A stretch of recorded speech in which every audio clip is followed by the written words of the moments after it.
What's going on, beautiful people?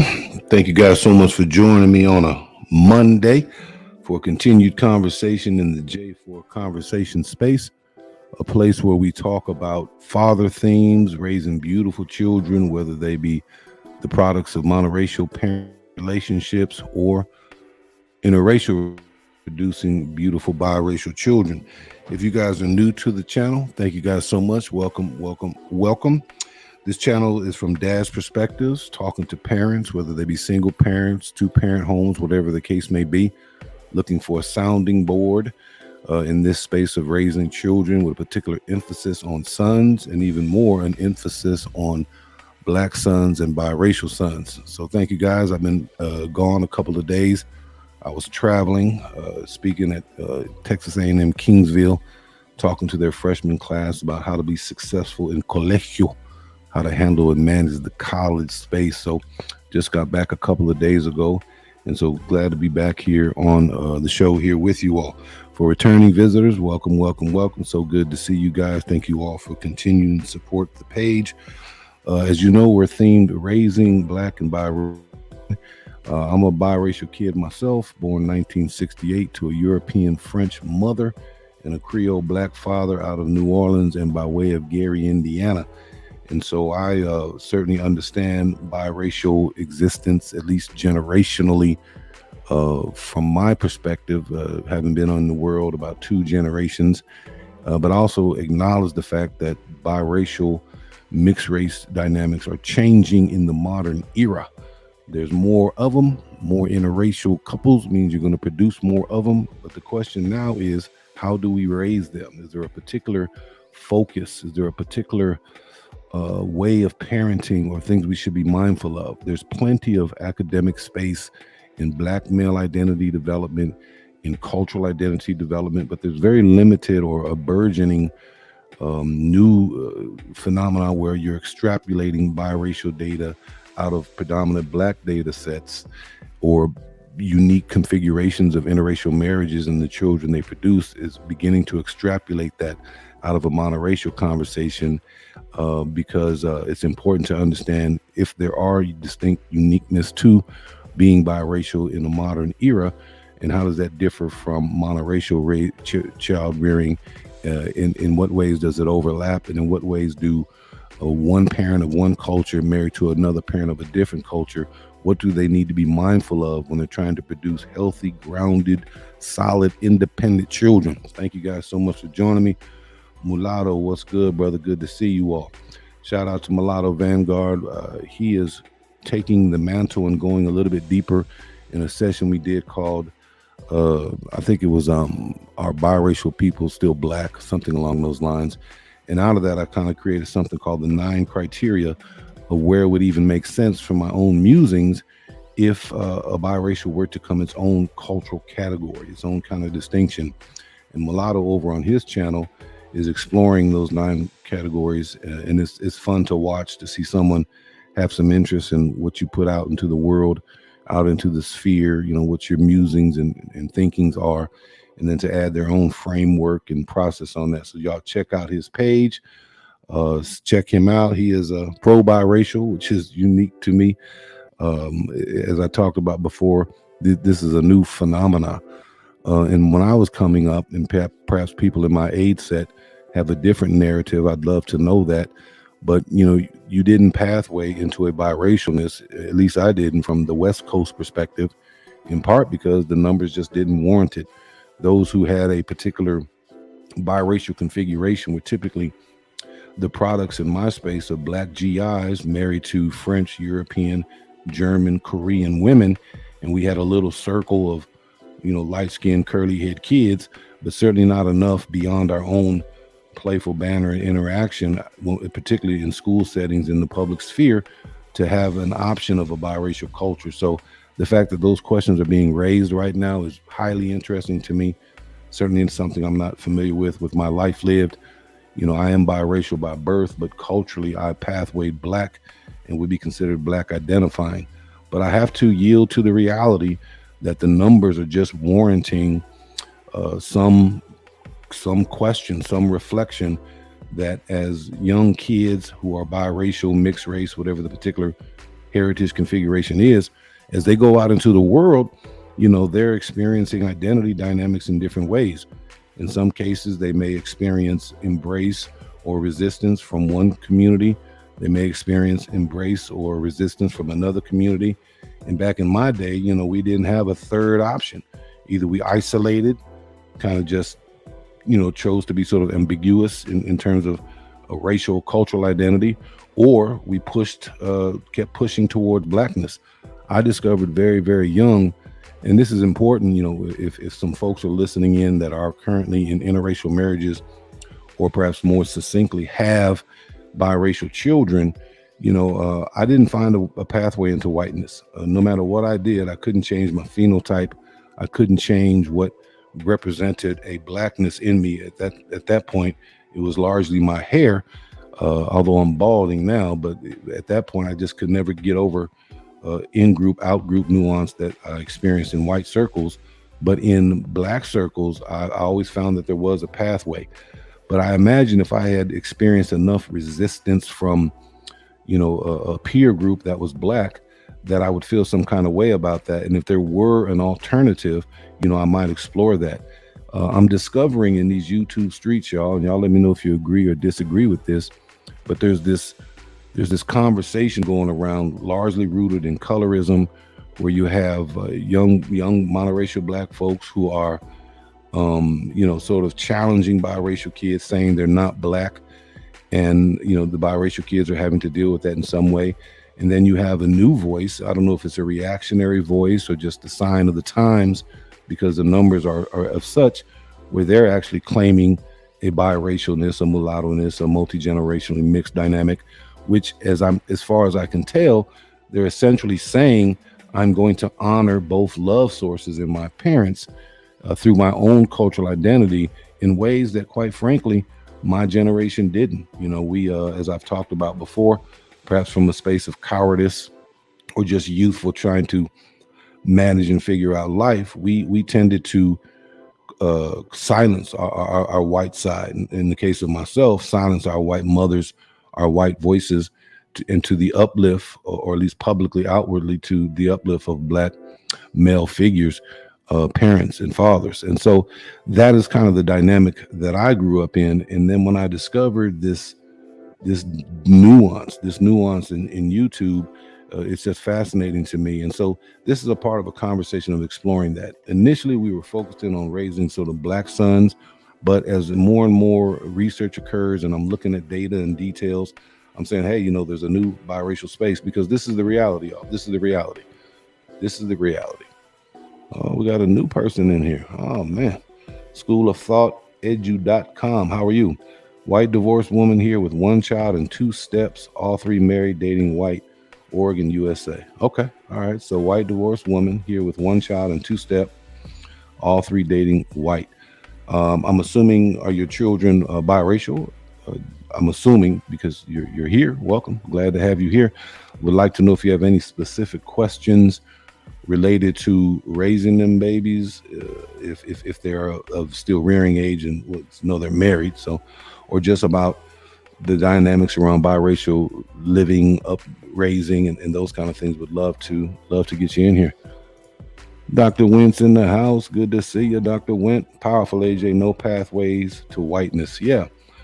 I don't know if that's the experience today. If you look at most biracial kids and you look at them on a scale of identifying, very few that I'm aware of are identifying white. They may have been teased and called white, but in terms of self-affirmation and declaration to their social circles, they don't tend to identify as white. They tend to identify as black, or somewhere on the spectrum in the middle, claiming two cultural identities. I would assume if you go back generations, 25 years, the further you go back, closer to the 60s, the scale would tip more towards identifying black, which was consistent to the times. But if you were to fast forward to today and ask biracial kids what they identify on a black to white spectrum, they might be somewhere more in the middle. And I acknowledge the fact that the mixed configuration is more than just black and white. I certainly acknowledge that, as some of the data that I'm going to share here will show you. But in problematic ways, the mixed or biracial conversation has seemed to be told primarily, or the loudest voices have been black and white. And I think that'll sort of change as more and more voices get to the table, or it just might be a function of my sphere, what I'm exposed to, what I'm looking at. But if you look out on the social media stage, particularly in commercials and media, they tend to show black white types of mixes. Mulatto Vanguard, he's a 33-year-old brother. He always reminds me that I'm old.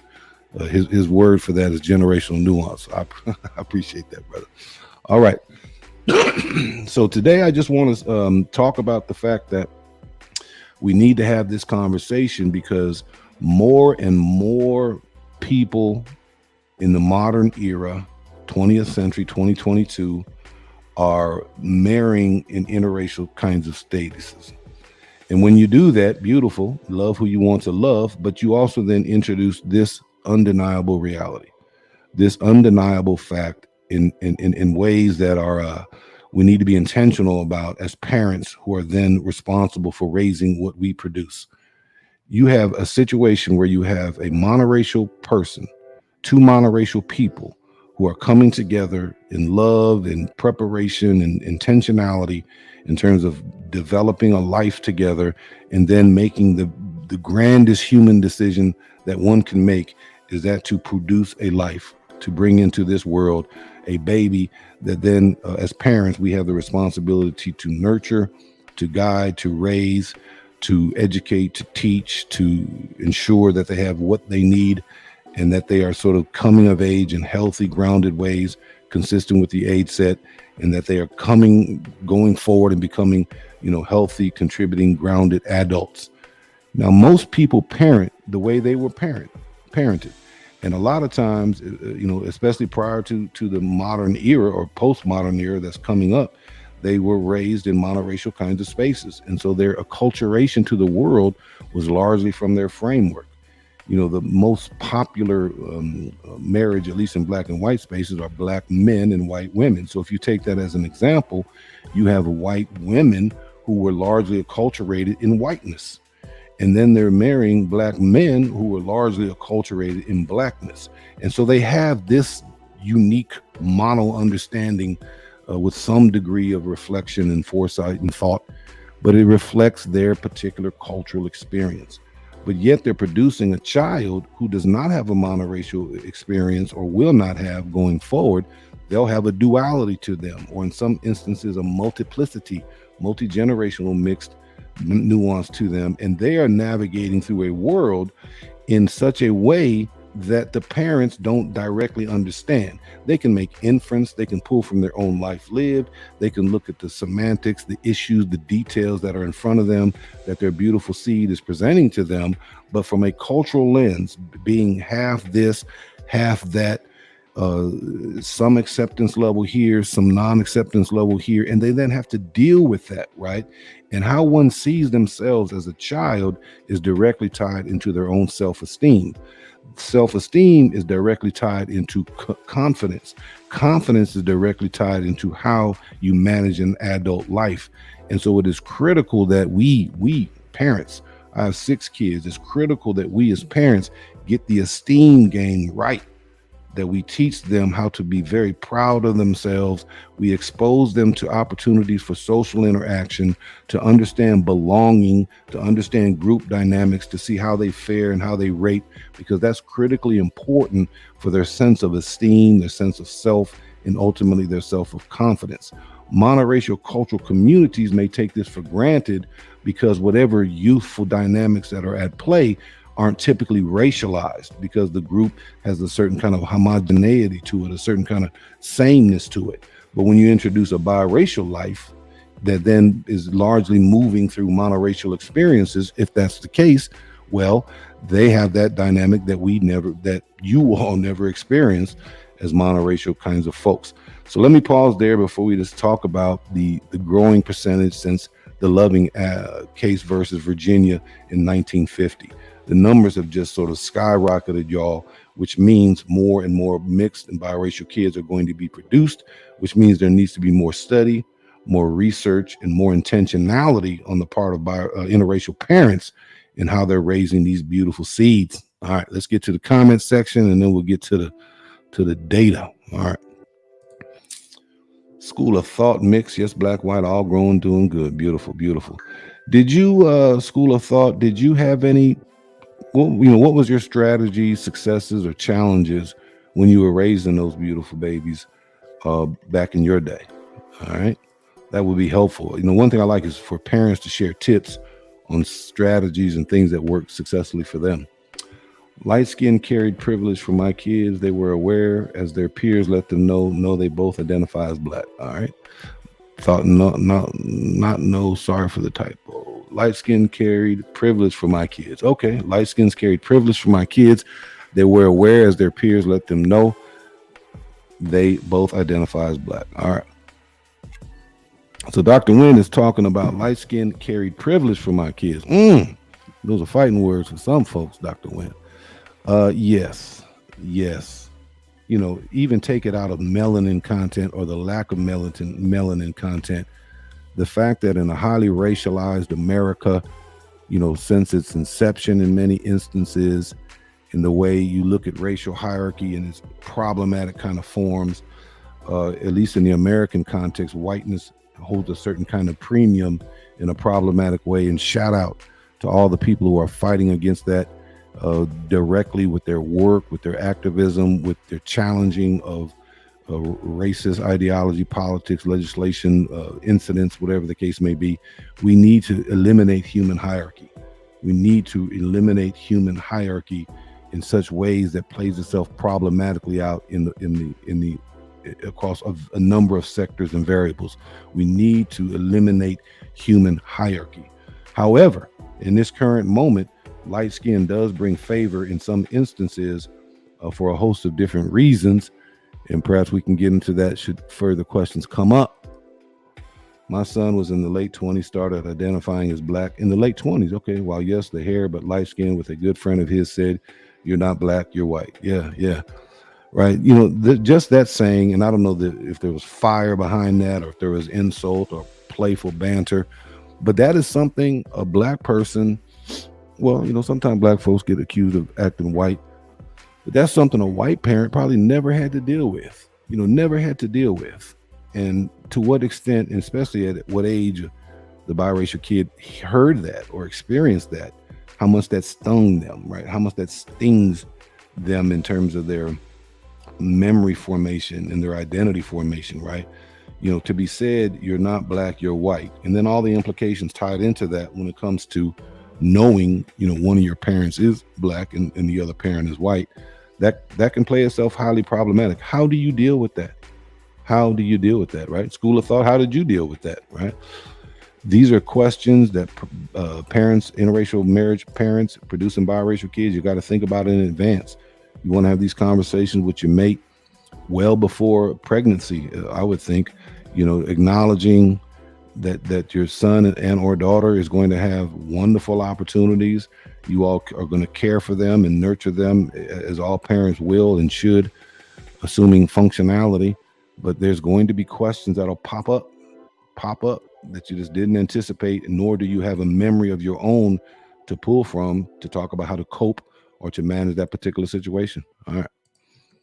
At this point, they seem to embrace both cultures. Okay. Mulatto, it's important for biracial people to be balanced. Yeah.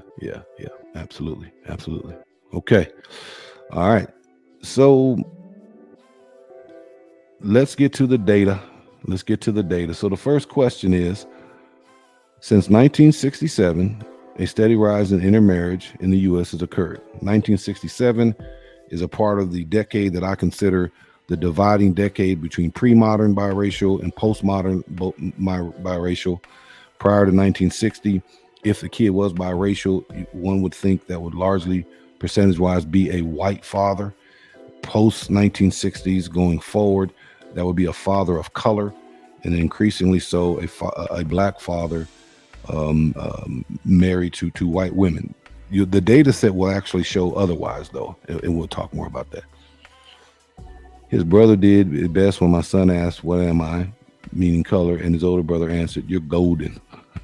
Yeah. Well, maybe I don't know when that was, but there is a sphere out there called the golden sphere. It's a very interesting space, and maybe you predated that. You need to get over there and tell them to get over there and claim that name. All right. Thank you guys so much for your comments, and especially School of Thought. Thank you so much. I believe you're new, and appreciate you coming over here. All right. So the Loving case, 1967, basically went to the Supreme Court. Supreme Court looked at it at that time. 17 states, it was illegal for misogynistic marriage, interracial marriage, and the Supreme Court case passed. And at a federal level, indicated that people can marry who they want to marry. All right, they can marry who they want to marry. So that's a marker. 1967. What percentage in the chat box do y'all think were married? Or newlyweds, rather, what percentage in 1967 of interracial marriages existed as newlyweds? What percentage do you think it was in 1967? What do you think it is in 2015, which is the latest data set I have? Let's see. All right, there's always a delay on this, so let's pull it up. In 1967, 3% of newlywed marriages were interracial. Okay, makes sense. This is kind of when I came of age. If you fast forward to 2015, the percentage of newlyweds is 17%. 17% of newlyweds are interracial marriages compared to the all. The first data set where they looked at all married people as opposed to newlyweds, I imagine, looks like 1980 maybe. Look at Mulatto quoting the data. Yep. 3% of all married people were interracially married. And then you fast forward to 2015, it's 10%. So what does this tell us? You were close, Mulatto. You were close, 15%. What does this tell us, y'all? This tells us, and I'm not getting into marriage politics, self-love, self-hate, whatever the case may be. Marry who you want to marry. All I'm suggesting as a parenting page is biracial kids are going to be produced in more and more numbers, and there needs to be some unique ways of understanding the dynamics that they face. The academicians, the census data, the researchers need to begin to stratify and tell mixed race stories.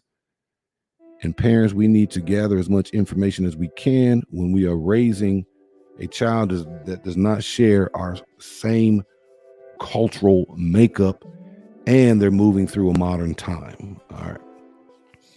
10% of all marriages are interracial, 17% of newlyweds. Newlyweds means new.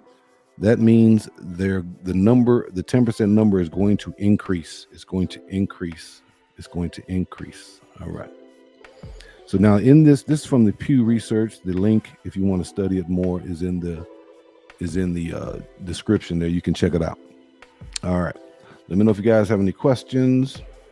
Let's move down. Another piece in terms of the likeliness for increased interracial marriages is what is the perception of interracial relationships from the broader populace, right? What is the perception? So there's been a dramatic dive in the share of non-black folks, okay, that's anybody but black folk, who oppose a relative marrying a black person, all right? A dramatic dive in share of non-blacks, anyone not black, who oppose a relative marrying a black person.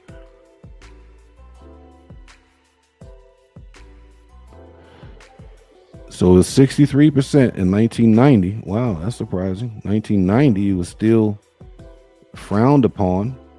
But then if you drop down into 2016, 14%, I'm assuming here from the data, those who aren't black, only 14% have some who would oppose a relative marrying a black person. There's still 14% of fools out there. And then I believe they're stratifying it by, they've added the category of non-black people, and then they've added additional cultural identities there So Hispanic less 9%, Asian 9%, white folks 4%. So this still lets us know there's color dynamics. There's still a lot of education that needs to occur. There's still a lot of racial undertones that particularly occur in the privacy of people's minds and in their homes. And so these numbers are still highly problematic. They reflect some sense of thinking about marriage and what is more, I guess, sort of, a space of concern or, high frustration for parents, born in whatever generation they are, and they have aspirations for their children to marry in certain kind of ways. And then one of those ways might be an homogeneity, marrying, within their own culture. That's not, I don't think that's racist. It can be racist, but I think, I think black mamas want their black babies to marry black folk, and white folks, think about that as well. So it's problematic. It does show there's still significant work that needs to be done, but the general attitude seems to be shifting. You can legislate behavior, but you cannot legislate attitude. The quality of a society in this terms of sort of breaking down human hierarchical, rigid, subjective, constructed kind of racial categories is tied to attitude. You can legislate behavior. That was the product of the 60s, but you can't legislate attitude. So it is good to see the downward trend here, but it does suggest quite a bit that there's much more work to be done. All right. Let's take a look at another data set. And we're not going to be here too long. I just want to share some data just to let you know. So let's breaking it down even more. About 3 in 10 Asian newlyweds in the U.S. are intermarried. Okay. Asian is the highest percentage at this current moment in time. However, the Asian interracial marriages is declining. It's the only one that's declining compared to all the rest of them are on an incline. All right. So about 3 in 10 Asians are newlywed in the U.S. Compared to 27% of Hispanics, 18% of Black, 11% of white. All right. Now, the Black percentage is increasing at a higher rate than the rest of them. But at this current slice of moment, 29% Asian, 27% Hispanic, 18% Black, 11% white. All right. About 4 in 10 U.S. intermarried couples include one Hispanic and one white spouse.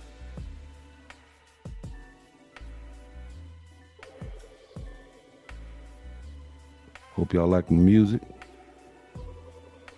So white Hispanic,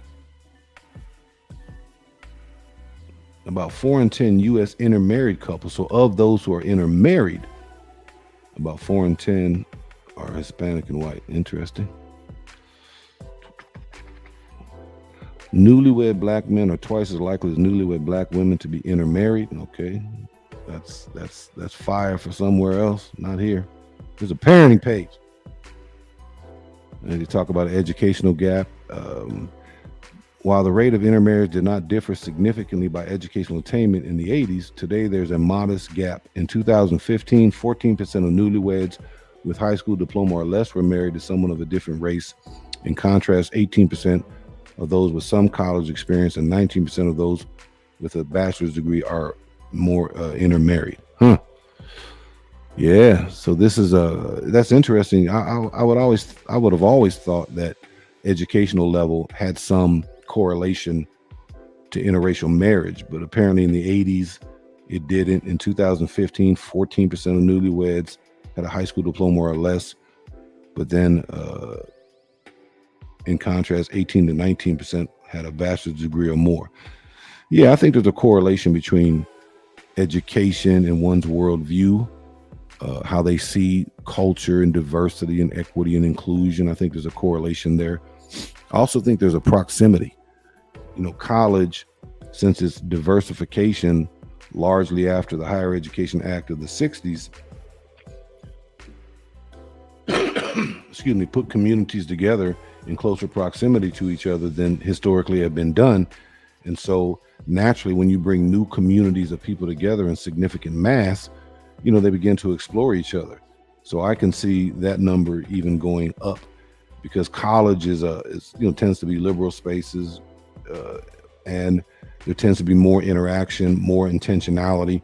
colleges are unique in the sense that you'll very seldom replicate the kind of diversity that you have on a college campus, all in one geographical space, doing things together by way of class, organization, events, activities. And so it has this artificial bringing people together, literally from the world with an international population. And then in most instances, you have every state and every city represented to include every religion, race, ethnicity, political ideology, sexual orientation. And in these spaces, they have this unique window of time to experience each other, to debunk, family nonsense, to debunk homogenous neighborhood nonsense, to experience and grow and learn about each other. And so naturally, it is one of the few spaces where cultural communities en masse are almost normalized in terms of how they're interacting. And then out of that, typically comes greater awareness with each other. But sometimes on college campuses, it does spark, some racial civil unrest. All right. So that's interesting. All right. We're getting ready to kind of close up here. It's not going to be a long one. I got a couple more I want to share with you. But if you do have questions, this will be the time to put them in the boxes. All right. This one here kind of speaks to the title of the show, Mixed Babies Are Growing. 1 in 7 U.S. infants, or 14%, are multiracial. All right. 1 in 7, or 14%, the growing share of multiracial and multi-ethnic babies in the U.S. In 1980, that was 5%. In 2015, it was 14%. This all correlates with the percentages of newlyweds and interracial couples.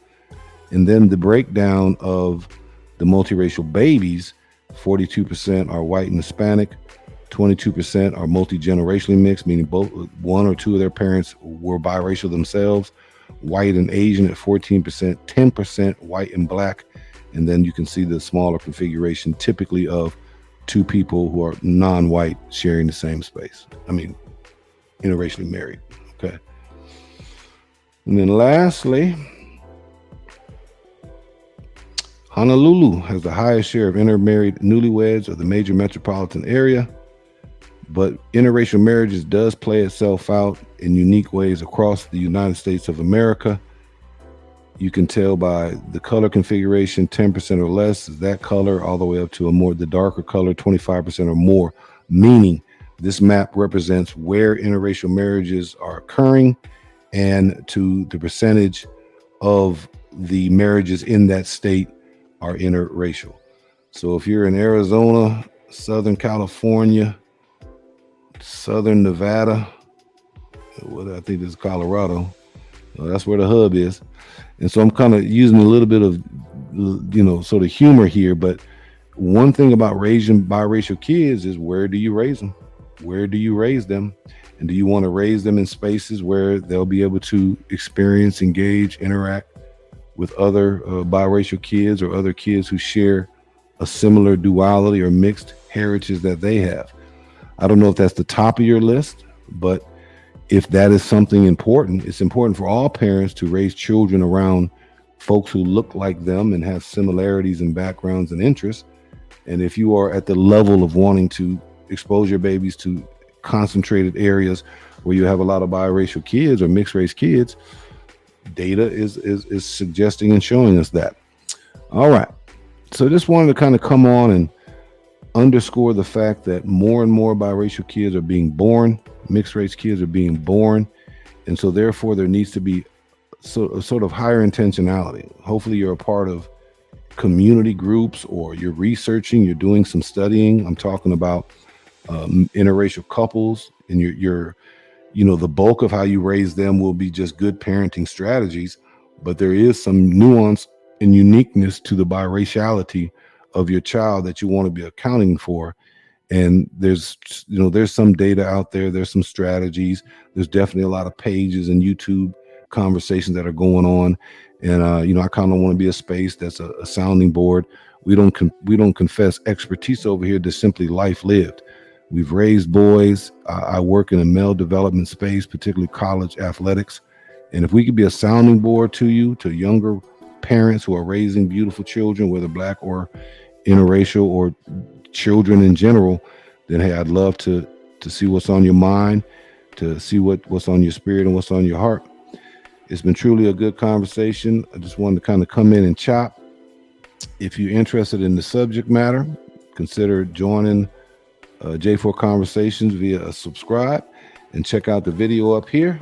More in the parenting biracial and Black beautiful babies in becoming grounded, healthy, grounded, solid, independent adults. All right. On that note, J4 Conversations, thank you guys so much. Love, love, love.